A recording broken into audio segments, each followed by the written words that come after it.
Et salut toi! Je vais enlever ça parce que j'ai quand même genre ultra chaud. Si tu te poses la question, ouais, on est bien au mois d'août et je suis en train de crever là-dedans. Mais j'ai décidé de jouer le jeu jusqu'au bout, alors du coup on y va. Alors dans la vidéo de cette semaine, en fait, je vais te présenter mes lectures du mois. Et c'est pour ça que j'ai choisi cette super tenue, parce que je me suis dit, quitte à parler de romans et te conseiller des romans, bah autant être décontracte quoi. Du coup, bah on fait vidéo pyjama quoi.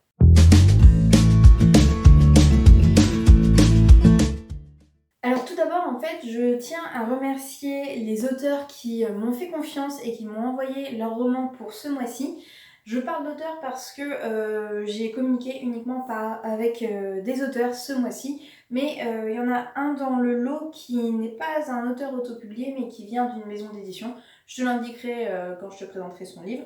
Sinon, tout le reste, ce sont des auteurs autopubliés. Alors, le thème de ce mois-ci, c'est le polar. Alors, on commence tout de suite avec le premier roman que j'ai lu pour la sélection du mois, c'est Innocente de Vab. Je t'avoue, en fait, je ne l'ai pas forcément lu au mois d'août. Je l'ai commencé un peu avant, pendant mes vacances, et je l'ai lu sur la plage.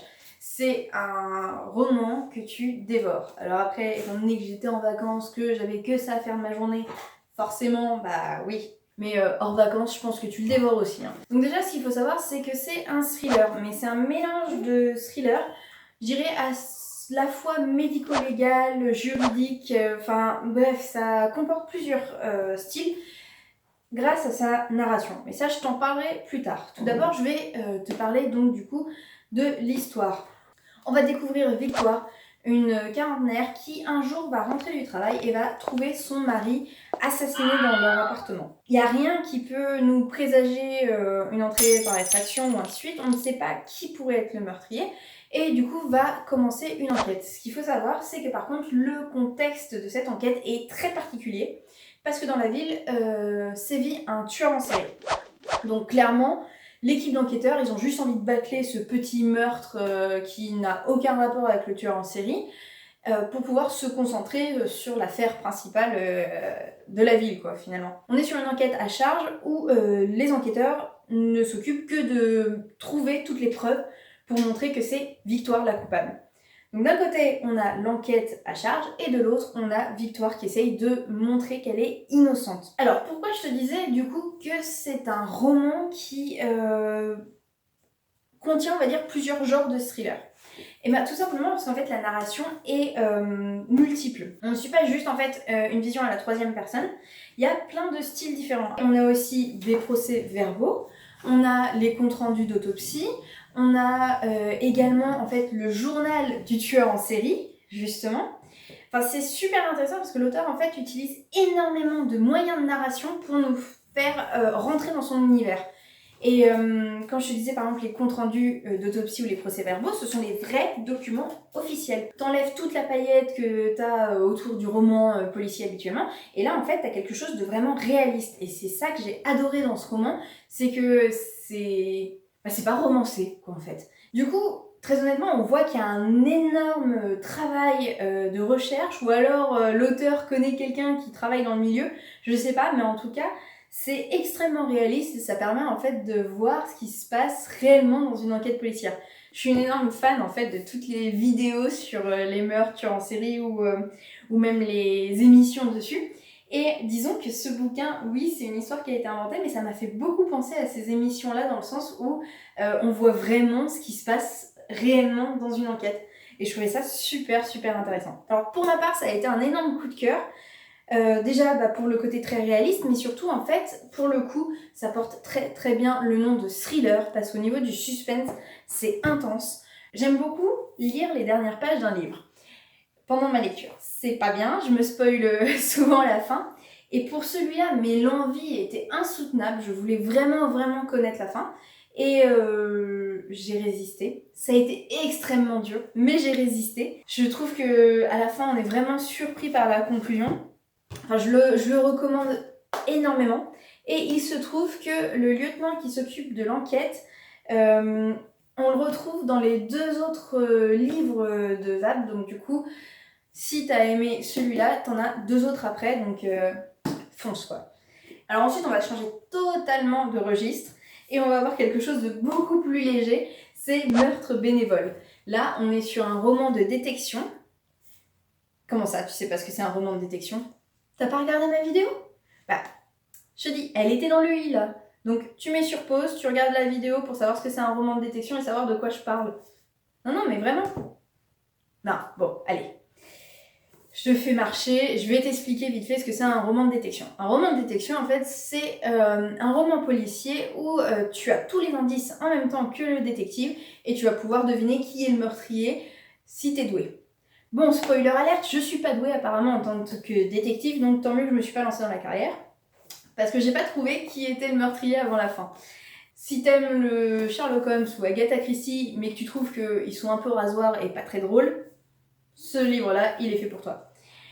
Dans ce tome-là, parce qu'il y a 4 romans dans cette collection, dans ce tome-là, en fait, on se retrouve dans une association qui s'occupe de l'utilisation des végétaux. Le patron, en fait, va être retrouvé mort dans son bureau, empoisonné par un champignon, ce qui est un peu un comble pour quelqu'un qui s'occupe de l'utilisation des végétaux, on est d'accord. Et du coup, le commissaire Bombardier va essayer de trouver qui est le meurtrier, parce que, franchement, un mec qui s'occupe de l'utilisation des végétaux qui meurt empoisonné par un champignon, et en plus on apprend que dans la boîte il n'y a pas grand monde qui l'aime bien, c'est vite suspect quand même, on est d'accord. Alors, le commissaire Bombardier, c'est vraiment un personnage à part. Si je devais la comparer à quelque chose, je dirais que c'est un peu, tu sais, ce chien de chasse qui, une fois qu'il tient sa proie, va pas lâcher tant que la proie s'est pas rendue. Quand j'ai su qui était le meurtrier, je me suis rappelé de tous les petits indices avant et je me suis dit, ah mais oui, mais merde, c'est vrai en fait, c'était elle. Du coup, je me dis que ce serait super intéressant pour moi de le relire une deuxième fois en connaissant vraiment le meurtrier et du coup de voir tout ce que j'ai loupé en fait. C'est vraiment le genre de livre que oui, t'as envie de relire pour savoir ce que t'as loupé finalement. Et c'est très très rare que je relise un livre, hein, je tiens à le dire. Mais là, pour celui-là, j'ai vraiment envie de le faire. Et en ce moment, justement, je suis en train de lire le Ne jetez pas les morts au compost, qui est le 2e tome. Donc j'en suis au début. Pour l'instant, je n'ai aucune idée de qui peut être le meurtrier, mais pour celui-là, je vais vraiment me concentrer, essayer de voir si j'arrive à trouver le meurtrier. Et si j'y arrive, je te tiendrai au courant d'ailleurs. Mais c'est super marrant d'avoir ce principe où tu es investi dans ta lecture, mais vraiment activement investi. Tu te laisses pas juste porter par le récit. Là, tu participes à l'enquête et tu as juste une envie, c'est d'y arriver avant l'enquêteur, quoi, clairement. Donc pareil, là, si t'aimes ce roman-là, t'en as 3 autres, parce qu'ils sont 4 en tout pour l'instant. Alors là, pour les livres physiques, j'en ai un autre, mais je te le montrerai à la fin de la vidéo, parce que celui-là, il correspond pas en fait au thème du mois. C'est un livre fantastique, mais je tenais quand même à te le présenter. Donc du coup, reste jusqu'à la fin pour pouvoir le découvrir. Là, on va passer au livre numérique. Alors, on commence tout de suite par justement le roman que je te disais qui est, lui, n'est pas autopublié mais vient d'une maison d'édition, c'est Les femmes ne plaisantent pas avec l'amour. Je vais d'abord te donner le résumé et après te parler du style parce que c'était assez compliqué pour moi de le classer dans un style particulier. Et tu verras pourquoi. En fait, il y a une tentative d'assassinat sur une businesswoman très influente dans sa ville. Et elle va s'en sortir, parce que c'est une tentative d'assassinat, donc c'est-à-dire que ça n'a pas réussi. Elle va s'en sortir, mais s'en sortir, elle va finir dans le coma, quoi, clairement. Donc une enquête policière commence pour essayer de trouver qui sont ses agresseurs et qui lui en veut. En creusant un peu, l'équipe d'enquêteurs va se rendre compte du coup que professionnellement, c'est une femme qui est assez menacée parce qu'elle est très engagée dans la lutte féministe et par exemple elle est pro-avortement et ainsi de suite, donc ce sont des démarches où forcément tu reçois des menaces de mort venant de courants un peu extrémistes, on va dire. Mais aussi en fait elle est à la tête d'une entreprise qui est spécialisée dans les rencontres libertines, adultères. Donc bon, ça plaît pas à tout le monde, on va dire. Mais le pire dans tout ça, c'est que niveau familial aussi, c'est pas ça non plus. Beaucoup de pistes, beaucoup d'agresseurs potentiels. Donc l'enquête commence, puisqu'il y a vraiment une course contre la montre, il faut trouver les agresseurs avant qu'ils ne finissent le travail. Voilà. Contrairement à un roman policier où on a une victime et qu'il faut trouver le meurtrier, mais bon, le meurtre a déjà lieu, là vraiment on essaye de le trouver avant qu'il puisse récidiver, quoi. Alors, pourquoi c'est compliqué de définir le style de ce roman? En soi, tu vas me dire, avec ce résumé-là, bah, c'est un thriller. Alors oui, mais dans le thriller, l'important, je te l'avais dit, c'est le suspense. Mais pour moi, dans ce roman-là, le thriller, enfin le suspense, c'est vraiment au second plan, vraiment. Même l'enquête policière en elle-même, c'est au second plan. C'est-à-dire que moi, quand j'ai lu ce roman, j'avais pas une envie viscérale de connaître le meurtrier. Tu vois, dans Innocente, je voulais vraiment savoir ce qui allait se passer. Ça me prenait aux tripes. Je voulais pas lâcher ma lecture tant que je savais pas qui c'était. Là, dans Les femmes plaisantent pas avec l'amour, pas du tout. J'avais pas envie de lâcher le livre, j'avais envie de lire la suite, mais c'est pas du tout. Pour connaître l'identité des agresseurs, c'était simplement en fait pour pouvoir continuer à vivre cette aventure avec les personnages. Parce qu'en fait, les personnages de ce roman-là sont extrêmement bien développés, je trouve. Et surtout, ils sont extrêmement attachants. J'avais l'impression de vraiment connaître les personnages, d'avoir déjà lu des livres avec eux et d'avoir une vraie attache émotionnelle à ces personnages-là. Alors qu'en fait, c'était la première fois que je les voyais. Et c'est ça qui est assez original dans ce roman, je trouve. C'est qu'au final, l'enquête, le suspense, ainsi de suite, est vraiment très très secondaire. Et c'est la vie des personnages, leur histoire d'amour, leurs amitiés, leur relation entre eux qui est extrêmement importante. Donc pour moi, en fait, oui, c'est un thriller en soi, parce qu'il y a une enquête policière, parce que machin, mais c'est avant tout un roman, en fait. Et ce qu'il y a en plus, c'est qu'il y a un énorme message féministe qui est dedans, qui pour moi passe avant même l'enquête, et pourtant il est amené avec une discrétion qui est dingue. C'est-à-dire que l'auteur vient pas avec ses gros sabots donner son message féministe et faire la morale. Pas du tout. Il donne son point de vue, mais pas en l'argumentant, pas en te disant ce qu'il pense, mais en te montrant plutôt. Et c'est là où je trouve que c'est du génie, parce que du coup, ce n'est pas lui qui t'emmène vers la conclusion, c'est toi qui vas faire ton petit bout de chemin et qui va te questionner sur ta façon de penser par rapport au féminisme et ainsi de suite. Et c'est extrêmement bien fait, je trouve. C'est un roman qui, je pense, peut ouvrir les yeux à pas mal de personnes tout en n'étant pas moralisateur. Alors du coup, le dernier roman policier que je vais te présenter, c'est Juge et coupable. Alors, c'est pas un roman policier comme tu l'imagines avec une enquête bien définie ensuite. Là, on est sur un thriller psychologique. Ça va être assez dur pour moi de te parler de ce roman-là parce que je suis pas du tout rentrée en fait dans la lecture et je suis totalement passée à côté. C'est une expérience vraiment personnelle, c'est un ressenti vraiment personnel que je vais te donner. Et toi, si tu le lis, tu n'auras sûrement pas le même avis que moi. Mais je vais te dire comment j'ai ressenti ma lecture parce que pour moi, ce n'est pas un roman, c'est une expérience qu'on vit en fait. Là, encore une fois, l'histoire est vraiment secondaire, on va dire. Et c'est plutôt toute la réflexion qu'il va y avoir durant le roman qui est importante. On suit le parcours de Luce, un jeune délinquant, qui va en fait rentrer dans une espèce de folie meurtrière. Et en parallèle, on a des morceaux de journaux intimes, on va dire, d'une jeune fille, Lucia, qui elle est plutôt la bonté, la bonté, la positivité, on va dire.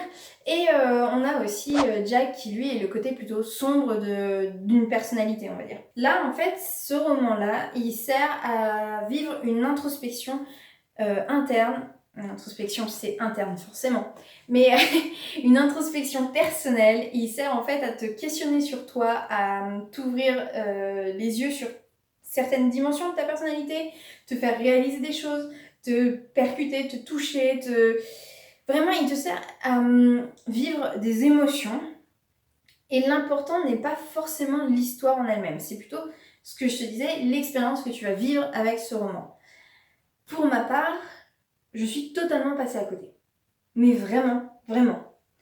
Et je n'ai pas compris le livre. Si je suis passée à côté, si je n'ai pas compris le livre, ce n'est pas parce que le livre est mauvais, c'est parce que personnellement, je n'ai pas été réceptive.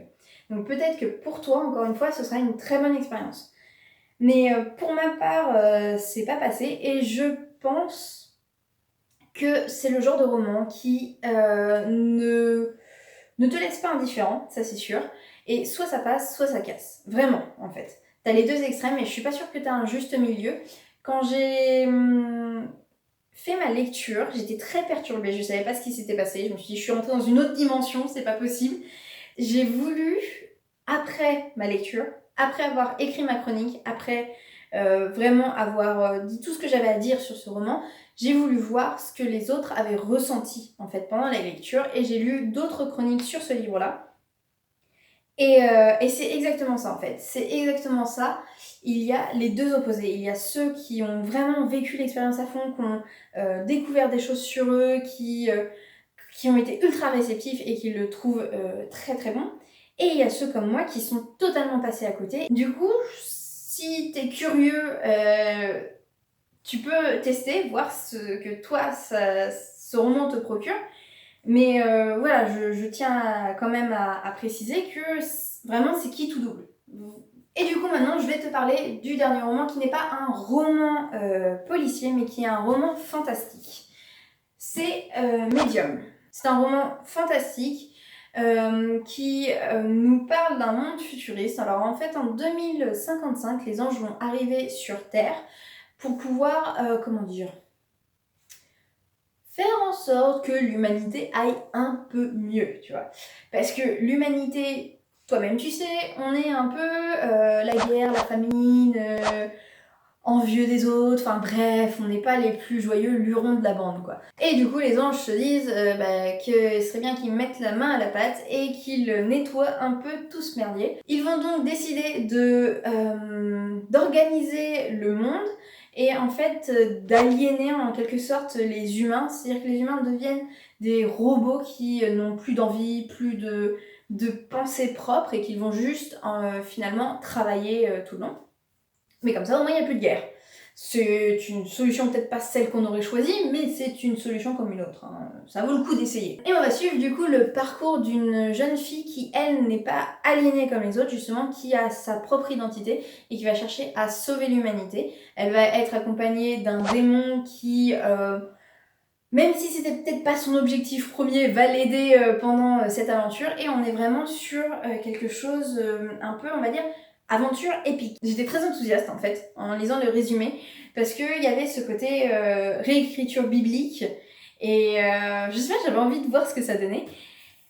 Finalement, pour la réécriture biblique, c'est extrêmement bien fait. C'est extrêmement bien fait parce qu'on retrouve les personnages de l'Ancien Testament qui gardent certaines caractéristiques quand même de la version biblique, mais tout en ayant leur propre identité, leur propre histoire. Et je trouve que l'auteur a extrêmement bien réécrit la Bible à sa façon, avec sa propre vision, et je trouve que cet exercice est extrêmement bien fait. Le point positif qui est minime, c'est la plume de l'auteur. Alors, je ne dis pas que la plume est mauvaise, pas du tout.